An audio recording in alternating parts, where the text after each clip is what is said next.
Assalamu alaikum dear students. I am Naveed Ahmed. I'm here to teach you biology for grade 12. We were discussing chapter number 17 and now we are going to start the exercise. अब इस exercise में हमने ये discuss करना है कि fill in the blanks में कौन कौन से करेक्ट आंसर्स हैं, ट्रू एंड फॉल्स यानी कि जो स्टेटमेंट्स गिवन हैं वो ठीक हैं या गलत हैं, अगर गलत हैं तो उनको हम ठीक कैसे कर सकते हैं, मल्टीपल चॉइस क्वेश्चंस हैं, same as it is short questions भी गिवन हैं जिनको हम इसमें डिस्कस करेंगे। तो चलते हैं स्क्रीन की तरफ। जी students, we are discussing exercise of chapter number 17। Now let's start question number 1।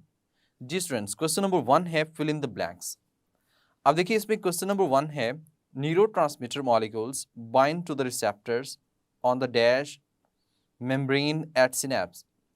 देखिए स्टूडेंट्स, इसमें बात ये की गई है कि न्यूरोट्रांसमीटर्स जो हैं, you know that these are the chemicals secreted from pre synaptic membrane. अब ये प्री सिनेप्टिक मेम्ब्रेन से सीक्रेट होते हैं और इन्होंने बाइंड करना होता है पोस्ट सिनेप्टिक मेम्ब्रेन पर, यानी कि एक पहले वहाँ से रिलीज होंगे एक्सोसाइटोसिस से और जब बाइंड करेंगे रिसेप्टर्स जो मौजूद हैं वो पोस्ट सिनेप्टिक मेम्ब्रेन्स पर मुश्तमिल होते हैं। तो इसका आंसर क्या होगा? Post synaptic membrane. Question number 2 की तरफ देखते हैं। Excess of dash hormone is secreted in Addison's disease. Student, अब यहाँ पे देखिए एडिसन डिजीज में होता क्या है। एडिसन डिजीज में कलर बहुत ही ब्लैक हो जाता है या फिर आप ऐसे कह सकते हैं ब्राउन, डार्क ब्राउन हो जाता है। अब डार्क ब्राउन कलर होने की वजह क्या है? बॉडी के अंदर मेलानिन पिगमेंट जो है ये ज़्यादा हो जाता है, जो कि एक ब्राउन पिगमेंट है। अब मेलानिन पिगमेंट ज़्यादा हो गया और ये किसकी वजह से ज़्यादा होगा? That is due to hormone. ये एक हार्मोन की वजह से है जिसका नाम है मेलानोफोर स्टिमुलेटिंग हार्मोन। और ये मेलानोफोर स्टिमुलेटिंग हार्मोन, आप ये बात जानते हैं कि ये जाएगा बॉडी सेल्स के ऊपर, मेलानोसाइट्स के ऊपर, और मेलानोसाइट्स जो हैं वो मेलानिन प्रोड्यूस करेंगे और मेलानिन जो है ये स्किन डार्कनिंग का प्रोसेस करेंगे और ये एडिसन्स डिजीज़ कॉज करेंगे। सो इसका आंसर क्या होगा? MSH, melanophore stimulating hormone, which is responsible for darkening of skin Addison disease के अंदर जो होता है। क्वेश्चन नंबर 3 की तरफ मूव करते हैं। Operant learning has been demonstrated and studied by dash and dash. Student, पूछा ये गया है कि ऑपरेंट लर्निंग जो है ये किसने स्टडी की और डेमोन्स्ट्रेट की? तो इसका आंसर जो है वो आप जानते हैं थॉर्नडाइक, इसने क्या किया? डेमोन्स्ट्रेटेड, एंड BF स्किनर, इन दोनों ने डेमोन्स्ट्रेटेड एंड स्टडीड, यानी कि इसको पढ़ा और उसके बाद फिर इसको स्टडी किया और इसको अंडरस्टैंड किया। ऑपरेंट लर्निंग भी आप जानते हैं कि वो जो स्किनर बॉक्स था उसके अंदर हम बात करते हैं कि वो स्किनर बॉक्स किस तरह से वर्किंग करता है और इसी के नाम से ही उसको स्किनर बॉक्स रखा गया, जिसमें उसने वो रैट का एक्सपेरिमेंट और कैट का एक्सपेरिमेंट जो था वो परफॉर्म किया था। क्वेश्चन नंबर 4 की तरफ चलते हैं। Dash are plant hormones which delay the life of fresh leaf crops. Student, you know that यहाँ पे हम ये बात जानते हैं कि एजिंग को डिले करने वाला जो हमारे पास हार्मोन है दैट इज साइटोकाइनिन। तो साइटोकाइनिन ऐसा हार्मोन है which cause delay the life of fresh crops. जितनी भी लीफ होती हैं, फ्रेश क्रॉप्स होती हैं, उनको डिले करने के लिए, उनकी एज को डिले करने के लिए जो हार्मोन है वो साइटोकाइनिन हम यूटिलाइज करते हैं। क्वेश्चन नंबर 5 की बात करते हैं। All membranes of neurons have very active dash and dash pumps. अब ये बात तो जानते हैं कि हमारी जो न्यूरॉन्स हैं उनकी मेम्ब्रेन के अंदर एक्टिव ट्रांसपोर्ट के लिए पंप्स मौजूद होते हैं। इन पंप्स को हम सोडियम एंड पोटाशियम पंप के नाम से मेंशन करते हैं। तो स्टूडेंट, ये सोडियम और पोटाशियम पंप्स जो होते हैं वो तमाम न्यूरॉन्स की मेम्ब्रेन के अंदर एग्जिस्ट करते हैं। अब न्यूरॉन मेम्ब्रेन जो कि न्यूरोलीमा है उसके अंदर ये मौजूद होते हैं और ये अबंडेंट अमाउंट में मौजूद होते हैं, एक्टिव ट्रांसपोर्ट परफॉर्म करने में इन्वॉल्व होते हैं। स्टूडेंट्स, क्वेश्चन नंबर 2 है, ओवरऑल हम बात करें तो उसमें है कि right whether statement is true और false and right the correct statement if false. अब उसने ये कहा है कि स्टेटमेंट को आपने आइडेंटिफाई करना है जो कि गिवन स्टेटमेंट है, क्या वो सही है या गलत है। अगर गलत है तो आपने ट्रू स्टेटमेंट जो है वो बतानी है। तो हम इसको डिस्कस करते हैं। सिंपल ज़ुबान में हम इसे ट्रू फॉल्स के नाम से मेंशन करते हैं। इसमें पॉइंट नंबर 1 यानी क्वेश्चन नंबर 1 है, impulses travel much more rapidly along myelinated neurons। तो ये बात ठीक है, क्योंकि impulses जो होते हैं वो myelinated neurons में बहुत स्पीड के साथ मूव करते हैं। ऐसी वजह क्या है? Because you know that myelinated neurons जो होती हैं उसके अंदर माइलिन शीथ मौजूद होती है जो कि एज इंसुलेटर के तौर पे काम करती है। इसमें नोड्स ऑफ रेनवियर मौजूद हैं। अब ये जो नोड्स ऑफ रेनवियर हैं, यहाँ से नर्व इम्पल्स एक से दूसरे में तीसरे में जंप करता जाता है, और ये जो जंपिंग होती है इसको हम सल्टेटरी इम्पल्स के नाम से मेंशन करते हैं। तो इसमें ये ज़्यादा स्पीड से मूवमेंट होती है और मैक्सिमम स्पीड जो रिकॉर्ड हुई है 120 मीटर पर सेकेंड है, जबकि normal speed you know that 100 metre per second है। सो ये जो मैक्सिमम है that is in myelinated neurons, ये माइलिनेटेड न्यूरॉन्स की हम बात करते हैं। तो माइलिनेटेड न्यूरॉन्स में नर्व इम्पल्स फास्टर स्पीड में मूव कर रहा होता है। तो ये बात ट्रू है। नंबर 2 पॉइंट पे है, all glial cells consist of glials, all glial tissues consist of glial cells. Definitely ये बात भी ठीक है, बिकॉज यू नो दैट जितने भी ग्लियल टिश्यूज हैं, tissues are the collection of sales.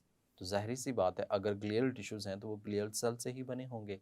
और यू नो दैट इसकी एग्जांपल हमारे पास जो मौजूद हैं दैट इज शॉन सेल्स।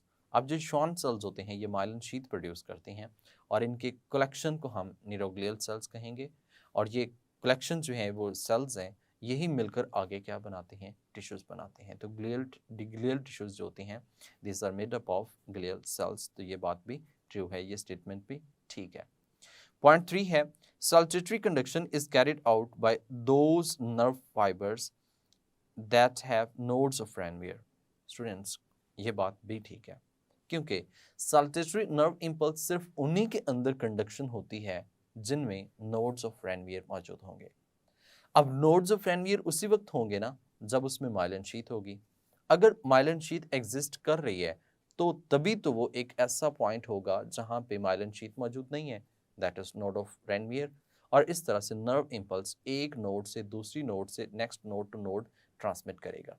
और इस तरह के जो जंपिंग नर्व इम्पल्स होते हैं उनको हम साल्टेटरी इम्पल्सेस के नाम से मेंशन करते हैं।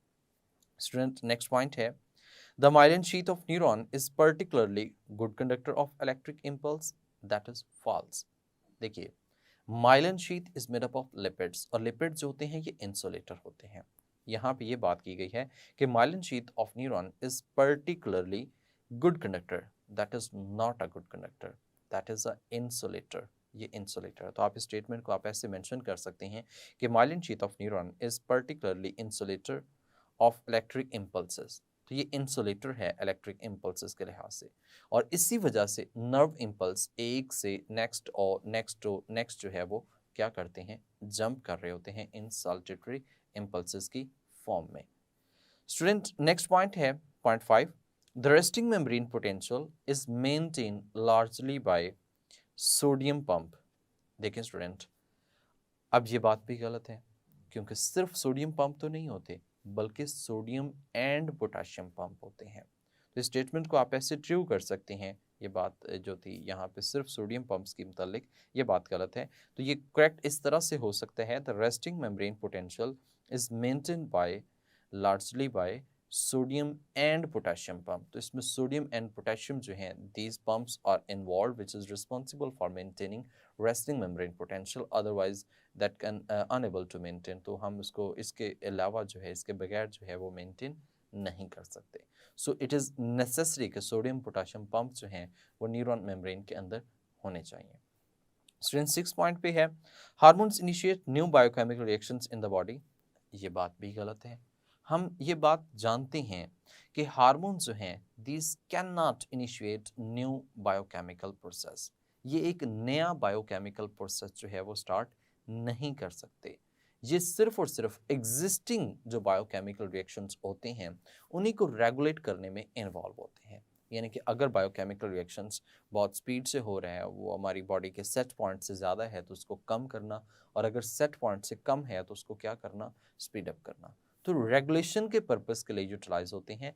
This are not being utilize to maintain utilize to start new chemical reactions. तो इनकी वजह से न्यू केमिकल रिएक्शन जो है वो स्टार्ट नहीं होता। तो ये स्टेटमेंट गलत है। आप इस स्टेटमेंट को ठीक करना चाहें तो आप ऐसे दे सकते हैं, hormones cannot initiate new biochemical reactions in the body, but it is responsible for regulation of body mechanism. Body mechanism, body reactions को रेगुलेट करने के लिए यूटिलाइज होते हैं. These are not being utilized to initiate a new biochemical reaction. Students, question number 3 की तरफ चलते हैं. क्वेश्चन नंबर 3 है मल्टीपल चॉइस क्वेश्चन.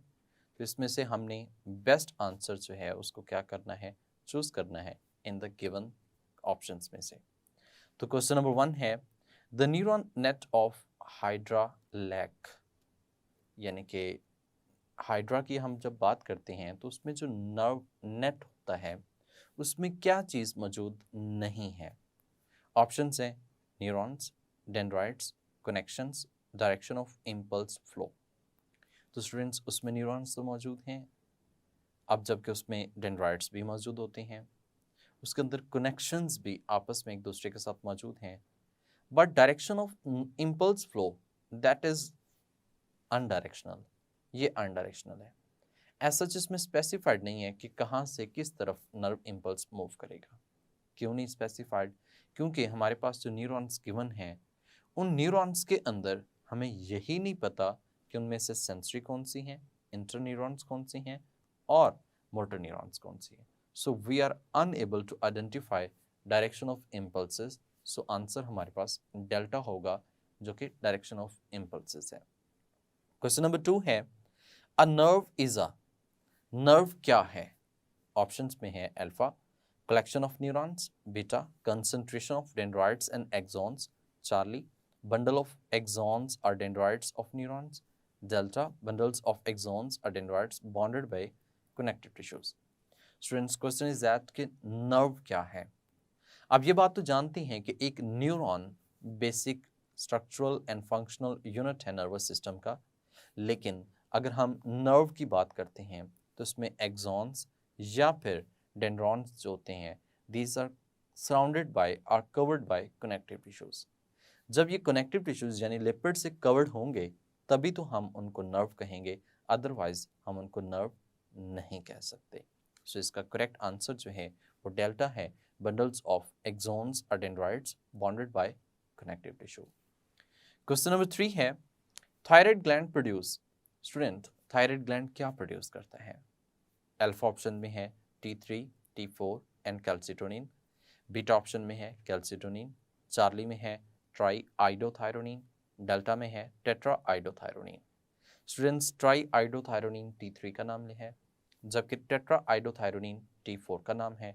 कोलेक्टिवली अगर हम बात करें तो ये तीनों हार्मोन्स प्रोड्यूस कर रहा होता है, यानी T3, T4 एंड कैल्सिटोनिन तीनों हार्मोन्स जो हैं वो थायराइड ग्लैंड जो है वो प्रोड्यूस करते हैं. सो करेक्ट ऑप्शन जो है वो अल्फा है, T3, T4 and calcitonin.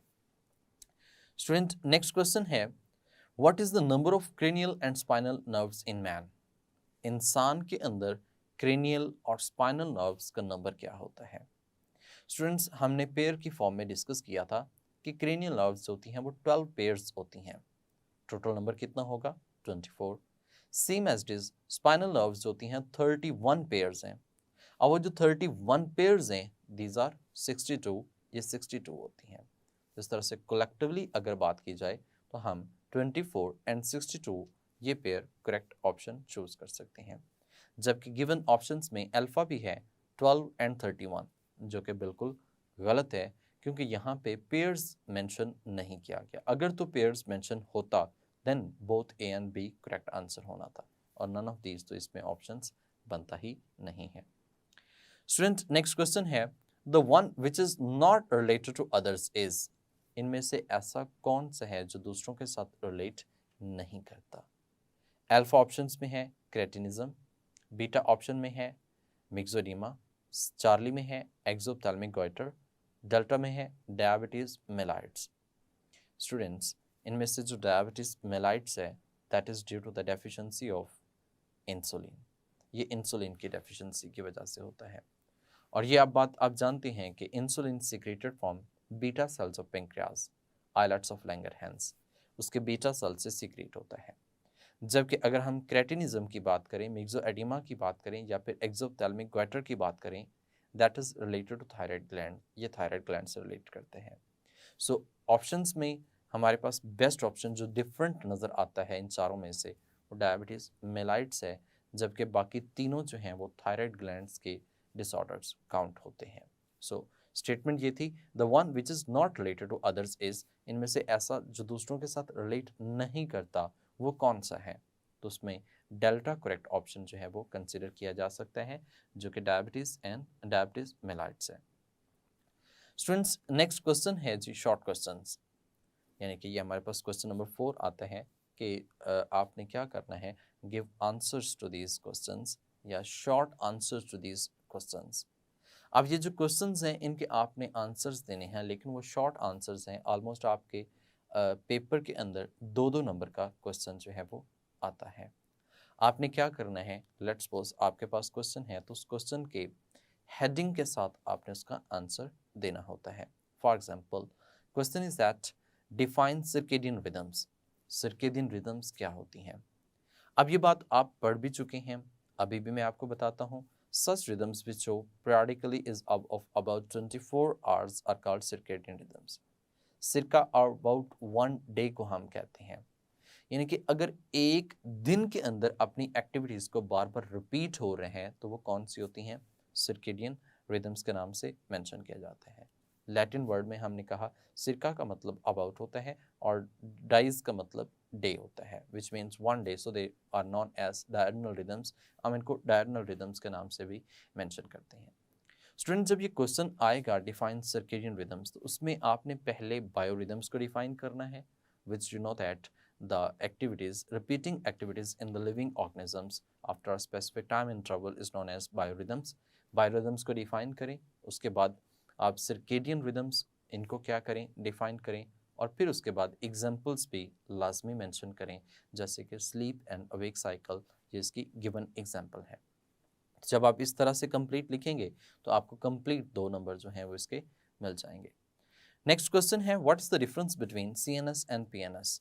Students जब भी कंपैरिजन हम करते हैं, डिफरेंस करते हैं, तो हम एक कॉलम बना लेते हैं। तो इस कॉलम में आप एक साइड पे CNS और दूसरी साइड पे PNS मेंशन करें। आप इनमें कम से कम 4 डिफरेंसेस जो हैं वो लिख सकते हैं, लेकिन मिनिमम लिखना चाहें तो आप 2 भी लिख सकते हैं। जैसे कि सेंट्रल नर्वस सिस्टम की बात की जाए तो इसमें कहा गया है it provides central control of all the activities of the body, यानी कि जो पूरी बॉडी है उस तमाम की एक्टिविटीज़ को कंट्रोल करना सेंट्रल नर्वस सिस्टम का काम है। पेरिफेरल नर्वस सिस्टम का बात की जाए तो it connects peripheral parts of the body with CNS, यानी कि जो पेरिफेरल पार्ट्स होती हैं उसको किसके साथ? CNS के साथ कनेक्ट कर रहा होता है। आप ऐसे भी कह सकते हैं CNS it contains brain and spinal cord, ये ब्रेन और स्पाइनल कॉर्ड पर मुश्तमिल होता है। जबकि अगर हम पेरिफेरल नर्वस सिस्टम की बात करें, it consist upon nerves and ganglia, ये नर्व्स और गैंग्लियन पर मुश्तमिल होता है। स्टूडेंट्स फर्दर डिफरेंसेस भी आप इसमें मेंशन कर सकते हैं, बट गिवन अगर आप 2 भी लिखते हैं तो ये आपको 2 नंबर इसके मिल जाएंगे, लेकिन कोशिश करें कि आप इसके 4 भी लिख सकते हैं। नेक्स्ट क्वेश्चन है, what are the functions of parathyroid gland? Student you know that parathyroid gland की आप हेडिंग दें, उसके हार्मोन्स के मुतालिक बताएं कि इसमें जो हार्मोन रिलीज होता है उसका नाम है पैराथॉर्मोन। अब ये हार्मोन क्या काम करता है, इसका एक्टिवेटर, इसका आगे सप्रेसर बताएं, फिर इसकी एक्टिविटी यानी कि इसका फंक्शन जो है वो भी आप इसमें बता सकते हैं। तो इंसान के अंदर हम कहते हैं कि ये पोस्टीरियर लोकेशन पर of the lateral lobes of thyroid gland पर मौजूद होता है, पैराथॉर्मोन प्रोड्यूस करते हैं। Low levels of blood calcium ions जो है वो इसको स्टिमुलेट करते हैं। हाई लेवल जो होता है पैराथॉर्मोन की प्रोडक्शन, वो इसको क्या करेगा? सप्रेस करेगा। और इसका काम जो होता है वो आप जानते हैं कि अगर लो सप्रेस कर रहा है, हाई जिसका लो लेवल जो है उसको स्टिमुलेट कर रहा है और हाई सप्रेस कर रहा है, तो इसका काम होगा कैल्शियम को बढ़ाना, इंक्रीज करना। सो ये बोन से कैल्शियम आयंस को ब्लड के अंदर, ब्लड कैल्शियम लेवल जो है उसको इंक्रीज करने के लिए रिस्पॉन्सिबल होता है। तो आप इसका फंक्शंस भी कंप्लीटली एक्सप्लेन कर सकते हैं। स्टूडेंट नेक्स्ट क्वेश्चन है, define the term hormone. Hormone को आपने इस टर्म को डिफाइन करना है। तो student hormones are organic compounds of varying structural complexity produced by endocrine glands. They are poorly directed and transported via the blood towards or to respective target tissues and you can give examples of these hormones. आप इन hormones के examples दे सकते हैं, like that insulin है, glucagon है, parathormone है, calcitonin है. There's a certain different examples are given in the book. आप उनको फॉलो कर सकते हैं. तो स्टूडेंट इस तरीक़ेकार से आप इस क्वेश्चन का आंसर जो है पहले डिफाइन करें, फिर उसके एग्जाम्पल जो हैं वो भी मेंशन कर सकते हैं. नेक्स्ट क्वेश्चन है, what are the commercial applications of auxins. Auxins की कमर्शियल एप्लीकेशन जो हैं वो क्या होती हैं. स्टूडेंट्स आप ऑक्सिन हार्मोन को डिस्कस कर चुके हैं. पहले इसके मुतालिक भी बता सकते हैं कि इसका लिटिल बिट फंक्शन जो है, जो कमर्शियल इंपॉर्टेंस वैल्यू रखता है, वो बता सकते हैं.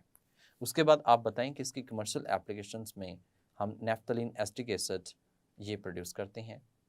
अब नेफ्थलीन एस्टिक एसिड या फिर and IPA, these are used for stimulating fruiting and यानी कि इसमें हम फ्रूट को डेवलप करने के लिए और पार्थिनोकार्पी जो है इसको परफॉर्म करने के लिए यूटिलाइज करते हैं.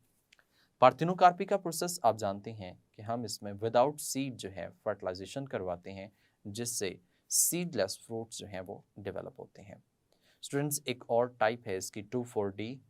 2,4-D is used to kill weeds. ये वीड्स को किल करने के लिए यूटिलाइज होती हैं. इनहिबिट स्प्रॉटिंग ऑफ पोटैटोज की स्प्रॉटिंग को इनहिबिट करने के लिए यूटिलाइज हो रही है. And to prevent premature fruit drop, और प्रीमेच्योर फ्रूट ड्रॉप एब्सिशन जिसे हम कहते हैं, उसको भी प्रिवेंट करने में इन्वॉल्व होती है. स्टूडेंट्स डिफरेंट फंक्शंस हैं, आप इनके बता सकते हैं.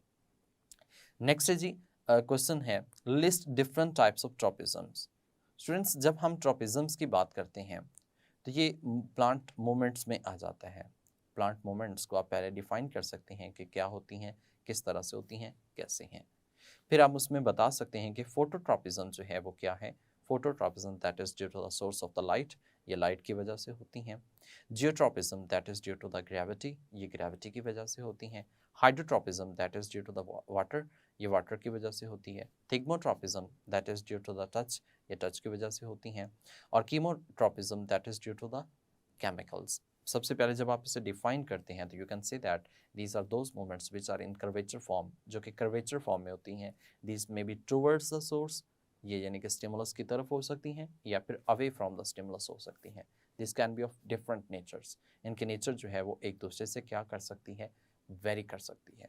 जब एक नेचर वेरी करेगी सो इसकी बेस पर उनकी मोमेंट्स भी क्या करेगी, वेरी करेगी, और उसको हम पॉजिटिव और नेगेटिव के नाम से मेंशन कर सकते हैं. If these are towards the stimulus that will be positive, if these are away from the stimulus that will be negative, उनको हम नेगेटिव मोमेंट्स के नाम से कंसिडर करते हैं.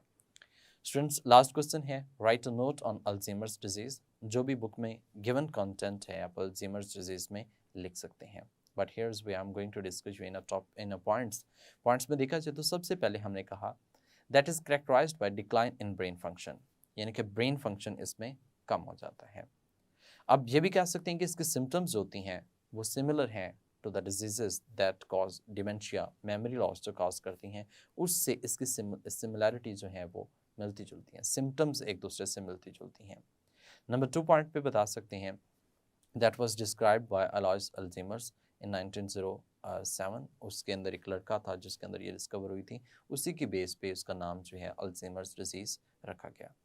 स्टूडेंट्स कॉजेज़ क्या हैं, इसके जेनेटिक प्रीडिस्पोजिशन हो सकती है जो कि फैमिली टू फैमिली रन करती है, मतलब जेनेटिक्स में हो सकता है. High level of aluminium, that is a very important MCQ too, कि एल्यूमिनियम जो है ये भी इसके ऑनसेट में रिस्पॉन्सिबल होता है. एज में ऑल्सो भी consider as important factor to cause decline of the brain function. Age की वजह से, यानी कि एजिंग जिसे हम पढ़ते हैं, उसकी वजह से भी क्या हो सकता है, उसकी ब्रेन एक्टिविटीज़ जो हैं वो डिक्लाइन हो सकती है. So these are the given short questions in your text book.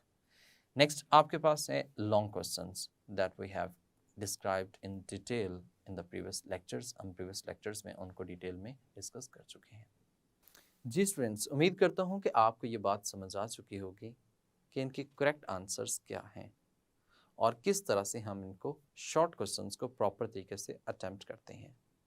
क्योंकि एज इन योर पेपर, आपके पेपर में आप ये बात जानते हैं कि MCQs भी आएंगे, शॉर्ट क्वेश्चंस भी हैं, और आपने उसी अंदाज से इनको क्या करना है, टैकल करना है. तो नेक्स्ट टाइम मिलते हैं नेक्स्ट लेक्चर में. तब तक के लिए मुझे इजाज़त दें. अपना ख्याल रखिएगा. अल्लाह हाफिज़.